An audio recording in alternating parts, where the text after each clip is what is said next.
Hi, I'm Nina Melendez, and welcome to LinkedIn News Live, where the business conversation begins with you. Speaking up at work is a pivotal part of anyone's success, and not being able to can lead to stress and burnout, could even mean that you miss a well-deserved promotion.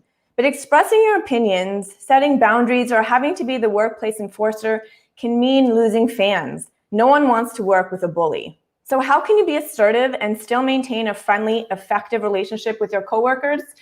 Well, joining us now for his take is Hamilton Chan. He is a professor at Loyola Law School in Los Angeles and the head of the executive education there. He has over 10 years of experience in the coaching, teaching space on negotiation, sales, and business development. He got his undergrad at Harvard College in psychology and his JD from Harvard Law. Hamilton, welcome to the show.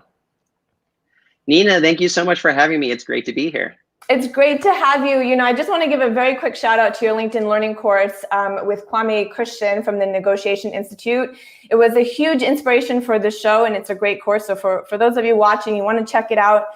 My first question for you, Hamilton, is, being likable and being assertive, how important are each of them? Is it a 50-50?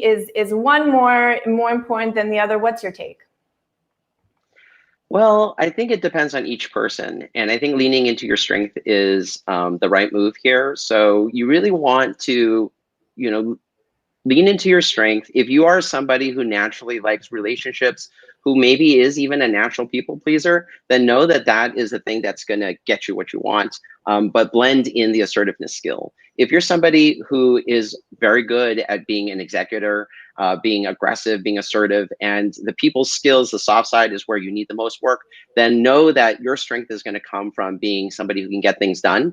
And you want to soften those skills up with a little bit of the interpersonal skills as well. So I would say it's not cookie cutter. It's to each their own. There is no one right answer. You really want to have a blended approach. I personally happen to be more on the interpersonal side. I used to work with my dad for many years. We ran our family business together. And when I would talk to my dad and I say, how is it that you're able to do sales so well? He said, it's because people like me. And if you think back about those times when you have purchased from something from somebody, a lot of times if they are nice, you're going to want to buy from them. And if they're not, you're going to say, you know what, even though I want the product, maybe I don't want to buy it from them in particular. So I do feel like if I had to have a tiebreaker, I might throw the edge towards being likable is really a great skeleton key into the world. I'm curious if it was difficult being assertive with your dad when you used to work with him. Do you have any jokes there where you... Not at all. I refer to my dad as a panda dad as opposed to like a tiger parent. He's always been the Santa Claus in the room, and everyone always would light up when he would walk in. So I learned a tremendous amount from being around him and learning from him. And yes, family businesses are notorious for being really, really difficult emotionally. And there were definitely ups and downs, but my dad has always been with me and always been on my side and been a huge part of who I am today. So learning to be likable is the first way I can honor my dad. So, early on in your career, you were at JP Morgan Chase and you worked in Hong Kong. And I actually, early on in my career, spent about 3 years in Japan. And being assertive in different cultures is it varies. It's a different thing. And even if you're here in the United States, you've got, hopefully a diverse team. How do you exercise assertiveness when there are multiple cultures that you have to contend with? I think this is really astute. Definitely, you have to be aware of cultural differences in order to be effective in a business setting. So, for example, in Asia, business cards are still handed out, and they're typically handed out with two hands on the card. Whereas in the United States, it's like, oh, I'll just email you my contact information. So I think adapting your style to the culture you're in is very important. I did notice that in one of the comments leading up to this show, talking about the LinkedIn Learning course, which is really risen in popularity, how to be assertive and likable at the same time, a lot of people were saying, look, some of these tactics are not going to be appropriate in Europe because being that assertive might be considered a little bit abrasive. So American culture is known for being quite a bit more forward and a little bit more chest bumpy. And I think you got to, adapt to the environment that you're in. That's a great advice. I have so many embarrassing stories that I won't share publicly about me being an assertive American woman when I lived abroad and having to learn how to adapt, which is great. There's also, so there's the culture component, Hamilton, there's also the gender component, right? Women tend to want to be more likable, men tend to want to feel like they have to be more assertive. How do you approach that? What are your thoughts on that? Again, I think it is about tuning into what is most natural for you and then leaning into that. I think you're absolutely right. There are different expectations and societal norms between men and women. It's just a fact of the world that we live in today. And, I do believe that, some people like Sheryl Sandberg have talked about being persistently pleasant in order to get your points across and to be effective as a negotiator as a female. I don't pretend to speak for women, but I do teach negotiations at Loyola Law School, and a lot of women are always concerned about this very topic. It's how assertive can I be? Is there not a double standard? I think there frankly is a bit of a double standard. I think men can get away with being assertive a bit more than women can. I think women will get more flack in the marketplace as a result of this. So my best advice is, again, to know who you are. Try to lean in that. I think even if you are somebody who's expected to be a little bit softer in tone, you still can absolutely be clear with your points, back up your points with legitimate criteria, be creative, prepare in advance, and still be extremely effective, if not even more so. I actually want to bring up a comment from one of our members. Her name is Karina. She posted this in regards to the post for this show. She wrote, "You will never be liked by everyone, and there will always be someone who is jealous or judgy. So sometimes you just have to stand your point if you know it will be more beneficial for business." Hamilton, what is your response to Karina's comment? 100%. I back this up. As the saying goes, you can't be liked by all of the people all of the time, or you can't please all of the people all of the time. And I think a lot of people do get lost in this world when they feel like they've lost their own voice for what matters to them. So where the zeitgeist is, I think, in terms of personal development and personal power, it really is about knowing your voice and believing in who you are and having confidence in your position. One of the biggest compliments anyone ever gave to me was a staff member who said, "Hamilton, I would follow you off of a cliff." And so I think when you can get to that point where people just trust you, that you have a vision, that you know what is important to you, that's when you really have the most power. It's not the opposite where you have no vision, you have no take, and you're just willing to accept anything that's out there. At the same time, as somebody who's coached a lot of startup founders, I know that this is an area, again, that it falls pretty close to 50-50. There's some people like, people tell me I'm too harsh, what do I do about this? And other people tell me I'm too people-pleasing, what do I do about that? So it really depends on which end of the spectrum you fall on. In fact, I might like to ask you, let's make it a little bit back and forth. So Nina, which type are you? Are you more the people-pleaser, or are you more the type to assert their ground, do you think? Well, I'm going to actually throw it back to you, Hamilton, because it's interesting that you use the word people pleaser, because would you say that being likable is equivalent to people pleasing? Or, it seems like you're not making the differentiation, but I think there is. What's your take? There absolutely is a difference. I think people pleaser is basically more extreme, where you kind of lose yourself. But I think the same skills are used in pleasing people as there is in being likable. And that includes being agreeable. That includes acknowledging the other side. That includes being open to other views. That includes sometimes biting your tongue when you see something that isn't the way that you expect it to be. So being likable is really about reading the other person and being able to fortify and build bridges between you and them. Is there a difference between in the need for likability when you're a manager versus when you're just dealing with coworkers? I do think so. I think that truism that you quoted earlier about it's more important to be respected than to be liked is a very important lesson, a hard one for young managers and young entrepreneurs to learn. It's something I had to learn myself. I actually bought a book called "It's Okay to Be the Boss" because I felt like I found myself apologizing a lot of times for the positions that I wanted to take. And so I just kept it on my shelf so that as my staff would walk into my office, they would say, okay, he says he's going to be the boss now. So it's just kind of a subtle reminder to myself that that's what I wanted. But yeah, I think as an employee, you're probably going to be a little bit more on the, pleasing side and wanting to, produce value that is recognized. So naturally, you're going to take a slightly more supplicating tone, I suppose. But I also learned early in my career that taking a stand and knowing the value of your own stock is absolutely critical to being seen that way and to being valued that way. I feel like that there's that theme. So many of your answers have been like, you got to know yourself before you can, really figure this all out. I actually want to bring in a couple of comments from our audience. The stream is really loving this. Dr. Jacqueline says, being authentically likable is key. Don't force it. Valerie says, as a female in finance, I was told being too friendly takes away power. Interesting. I want to pause and I just want to get your take, because this is, again, the gender bias that we were talking about. How would someone like Valerie overcome that? What is the response to something like that?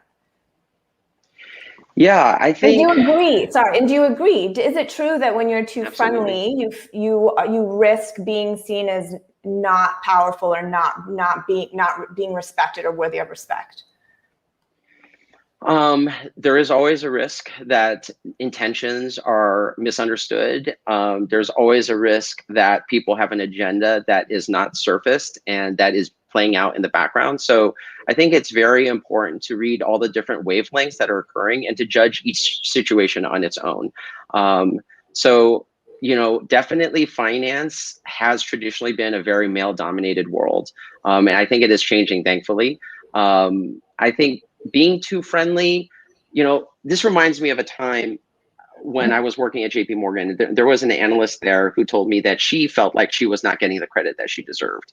And I kind of observed her work performance, and I did think that there were certain things she could do to help manage the perception. Unfortunately, in the workplace, perception is reality. And so you want to make sure that people do respect you and do feel like you can do tremendous work. So when I noticed, for example, her working on her financial forecast model, I thought, there are things that you can do that could literally game the system and make people think a little bit differently about you. So I showed her all of these crazy shortcuts that I had done in Microsoft Excel and how I could fly through the spreadsheet really quickly. And she, we literally practiced it together, and she reported back to me. She said it had a huge impact where I was doing things in the spreadsheet and people were watching me and they couldn't believe how fast I was going. It changed her stock in the view of other people. So I think that might be an example of kind of trying to upplay the professionalism, the intelligence, the sophistication, maybe even the tech savvy, stuff like that, to overcome a natural prejudice in the opposite direction. And Hamilton, I don't want to skirt your question to me, so I'm going to answer it very quickly just for posterity.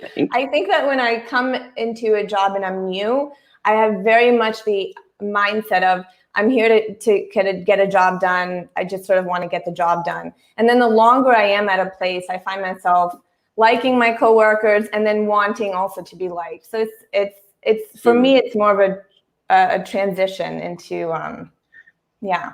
What about you?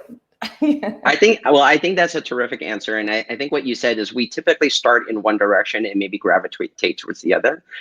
So maybe we start off with likability as a key priority. And as time passes, we say, you know what, I actually want people to really know, to respect my opinion and to take me seriously.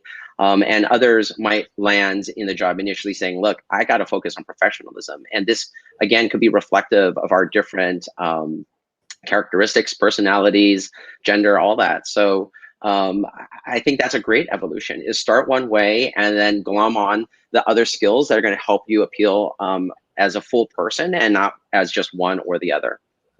So Hamilton, I've got a couple of scenarios that I want to bring before you. And these are, inspired by conversations and real events. So we're just going to pull up a couple of the scenarios. I want to get your take on the best way to respond if you were in that situation. Are you ready? Absolutely. Yes, bring it on. Bring it on. Let's bring in the first one. You are working on a team presentation and several of your coworkers have missed milestones and are doing sloppy work. The project deadline is approaching and you're concerned this will reflect poorly on you when you present to upper management. So this is a situation, I mean, you're working with other people and, how, Hamilton, should one assert and set boundaries here and also not alienate the coworkers that you're working with? Great. I mean, so I guess to go back to the beginning, there is no one right answer. There's no cookie cutter formula. Um, there are many, many ways to handle this. The way that I would do this is to initially do a check-in and build consensus. Um, I could be wrong. You know, one of the 5 agreements is, yeah, you know, don't make assumptions. So I would want to check in first with the team, call a meeting. So I would want to be proactive, do something about it. So call a meeting, get everyone together and say, hey team, I've noticed that we've missed a few milestones, and my perception is that the work that we have completed has been not quite up to the standard of what we really want to present to management. And I fear that should we continue along this path, we're going to disappoint them and not do a good job ultimately. But first I want to check in with you guys and see if you guys notice this as well. So I'd start there, Nina. Great. Let's bring up a second scenario for you here. We've got one dealing with your boss, which is sort of a unique situation. Your boss regularly asks you to stay late and often gives you more projects to tackle than your peers.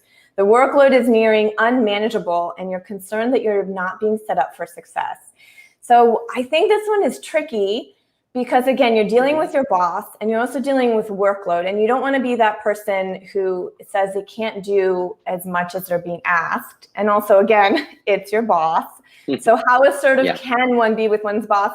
Hamilton, how would you handle this scenario? So I would handle this one by drawing the line. Setting boundaries is deeply empowering and does raise your stock. When I was working at JP Morgan, I was, you know, a college grad, 21, 22 years old, and I was working more than 130 hours a week. And I thought that would translate to meaning that my job performance was amazing. I was there until 5 in the morning every morning. And yet I noticed others were leaving the office at 9 p.m. and having just as strong a work review. And so I realized that being able to set boundaries, really acknowledging the power of saying no is counterintuitively going to raise your stock, raise your value even greater. But like anything, I think you want to be genuine. I think you want to be thoughtful. I think you want to be empathetic. I think it is important to get buy-in. And I think it's also important to speak to the interests of the person that you're trying to persuade. So I would say something like, hi, boss.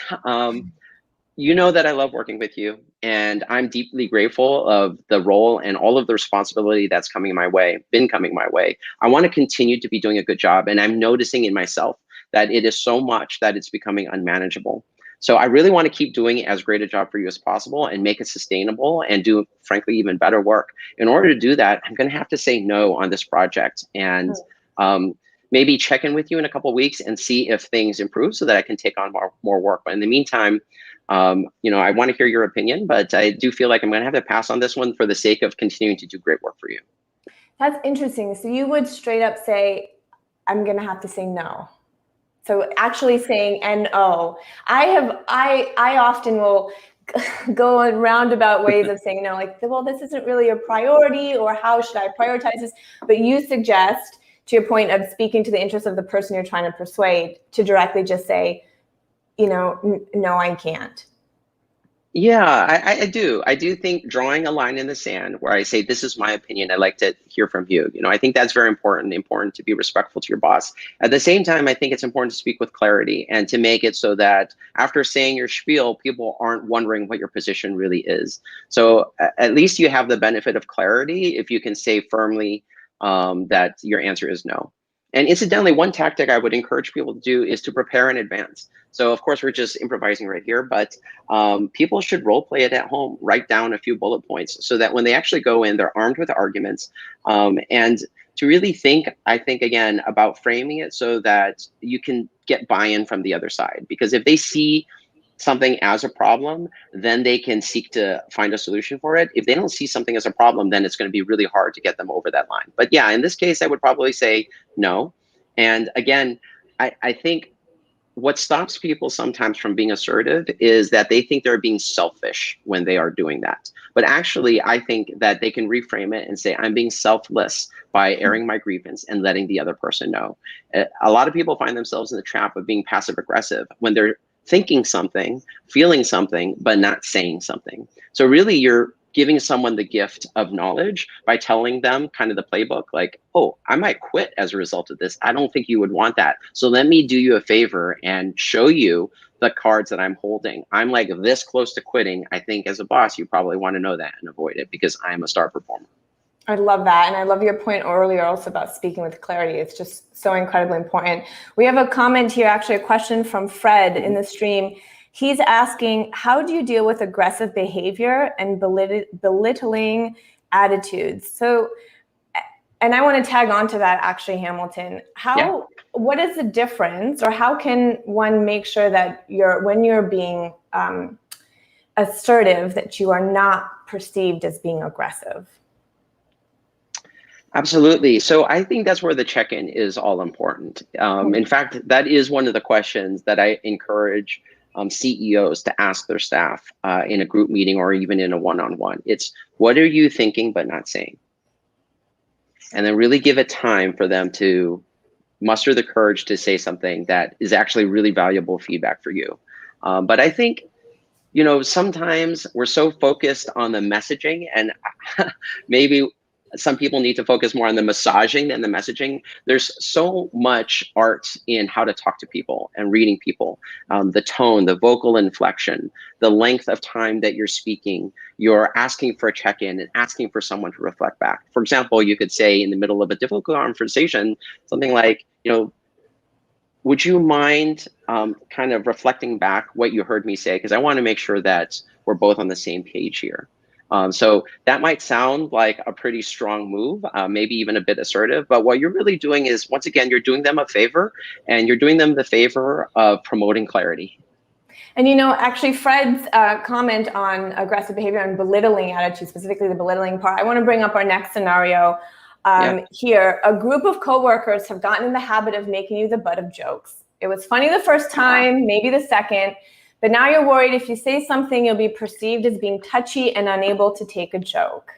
And this also has to do with the idea of respect at work, you know, and what you know, here being assertive and setting boundaries might be a little difficult. What are your thoughts, Hamilton? Well, I think here, again, not making assumptions. Who knows what tone was used in delivering the jokes and whether or not we might be misinterpreting. So I would first start with the most unassailable thing, which is how things make you feel. No one else can deny how you feel. So I would first clarify that. And secondly, I would ask for that check-in and see if we can get an understanding. Now, if they are a bully and they're not likely to respond, then we can think about ratcheting it up to the next level, but I like starting at that level. So I would probably say something like, hey, so-and-so, I just wanted to mention something. The comments that you made back in the conference room, I honestly felt really hurt by them, and it didn't feel good to me when people were all laughing basically at my expense. So I would really appreciate it if you stopped doing that. It's not that I can't take a joke, but honestly, these things go beyond that. And I want to just have a good time with everybody. But am I misreading it? Because I want to make sure that you also don't take offense at my saying that. But, you know, all right, so watch my 6 o'clock. I'll watch play yours. the role of the other person in Hamilton. So I'll say, oh, Hamilton, we're just kidding around. You know, take it easy. It's no big deal. Don't worry about it. Well, I hear what you're saying. You're saying that I should take it easy, that it is no big deal. And, you know, ideally, that's the way that it would be received. But I think I can do you a favor by telling you so that you're not caught unaware that actually the way that I am receiving it is very negative and it isn't enjoyable for me. So I would appreciate it if you would stop on that. Is that okay with you? Sure. I'm sorry. I'm sorry for your feelings, Hamilton. Oh, go ahead. I'm sorry. Go ahead. No, go ahead, please. So, you know, that actually brings me to there's just sort of a nuance to that one. If you are a person who's trying to be assertive or set boundaries at work, and you are dealing with people who are not particularly, you're dealing with people who are sensitive and potentially a little touchy. Are there tips and tricks on how to be assertive and ask for things and set boundaries with someone who you know is a sensitive person? Yes, I think it's very important to lay the foundation and to put someone in a mood to listen to you. So I think starting with positivity, ending with positivity, using the right tone of voice, framing things in terms of the other person's interests, using active listening techniques to verify that you understand where they're coming from and to repeat back word for word pretty much what they're saying. All of that is very important for showing them that you really do care about them as a person and that you're genuine.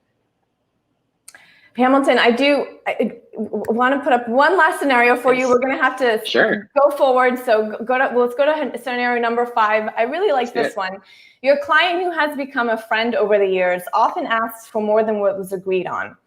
You are starting to worry that this is becoming the norm, but you don't want to lose their business. So again, you know, being assertive can potentially mean losing business, losing money, losing clients. This is also a little tricky. What is the best way to go about this? Particularly if this is, you know, if this person is a friend, you risk losing a friendship. What are your thoughts? So as usual, this one depends on the exact particulars. So let's say that this is a pretty strong friendship. I would probably lean into the friendship and I would say, hey, friend, you know that I love you as a friend. And I also, of course, value you as a client. I've got to run the billings for the previous month. And I know the discount that you're asking for is a bit on the strong side. Can you take care of me here? Because I've been giving you discounts over the last few months and I'm getting a lot of grief at work about it. I want to charge you what is fair, of course. And I also want to hear your thoughts. But I want to make sure that we are accurately billing a fair representation of the work that's being done. So you cool with that? That's great. So you're really leaning into the friendship is the way here, not so much leaning into the client side.